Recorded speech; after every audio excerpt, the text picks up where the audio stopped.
California state auditor released an interesting report. Unclear rules, insufficient enforcement hamper its ability to identify packaging attractive to children. In a review of 40 products, they said 23 had elements likely attractive to kids. They highlighted bright colors and fonts and images of food and flavors. Products still advertise child-coded strain names.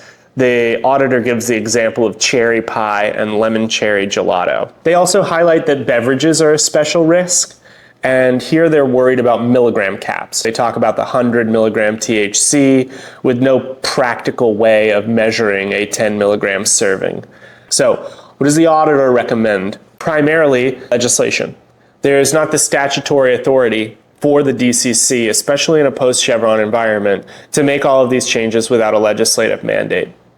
The legislator, in their mind, should consider Oregon-style plain packaging or pre-market approval, make prohibited design elements more specific, what fonts, what colors, what flavor implying images, what creatures are and are not allowed. For beverages, they want to require a usable single measurement serving cap at 10 milligrams per container.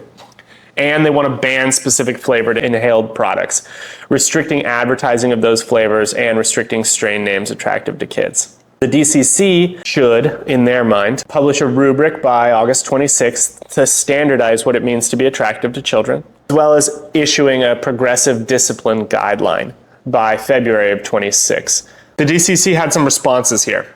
They caution that the poison control data that the auditor is citing didn't distinguish between regulated and illicit unregulated products. Just because there's been 469% increase in calls involving children does not show whether regulated or illicit products are the ones driving those harms.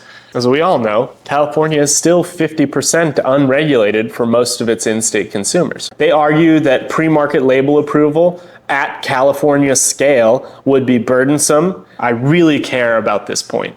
The regulatory package in all these cannabis states is anything but similar. Something like the Oregon model is cited as, quote, worth consideration. Given the market size differences and the extreme regulatory differences between those two marketplaces, is this something that's actually possible? Auditor pushed back. They said that Oregon's fee-funded model can scale, and they want a firmer, progressive discipline rules. The report itself documents disagreements already between the auditor and the DCC on some of those determinations. And this is a methodology-driven risk to consistency. How are we actually going to make these determinations in the future if we can't even agree during the audit? I think there's a really strong argument that a lot of these suggestions made by the auditor won't necessarily achieve the stated aims, quote unquote, protecting children. Much of the analysis rests on auditors' judgment of child appeal, where definitions are vague, like what counts as a cartoon, and yet they still make these determinations. Most big changes require legislative action. This plain packaging, pre-market approval, flavor and strain restrictions, and beverage caps, without a new bill in the California state legislature, none of that is going to happen. And then there's enforcement capacity, and I think this is a huge issue. These departments are not heavily resourced. The report shows that DCC already struggles to cover licenses and to escalate. What are they expecting to do with all of these new mandatory actions that they have to take?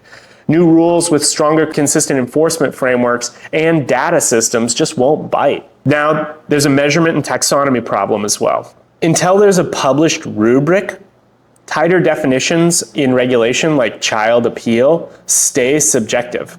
And that's fertile ground for disputes and uneven enforcement outcomes, where certain companies can simply be targeted. If that happens, cannabis companies will just sue the state.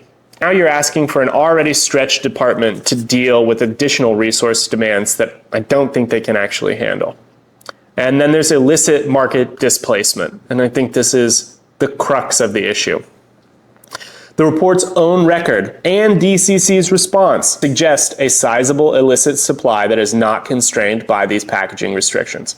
So, great, you're missing out on the 50% of the market that might actually be responsible for a lot of these goods falling into the wrong hands. So are there methods and techniques that could be embraced to improve the marketplace? Surely. But I doubt they're going to be coming from a report that's relying so heavily on non-causal claims and subjective inferences.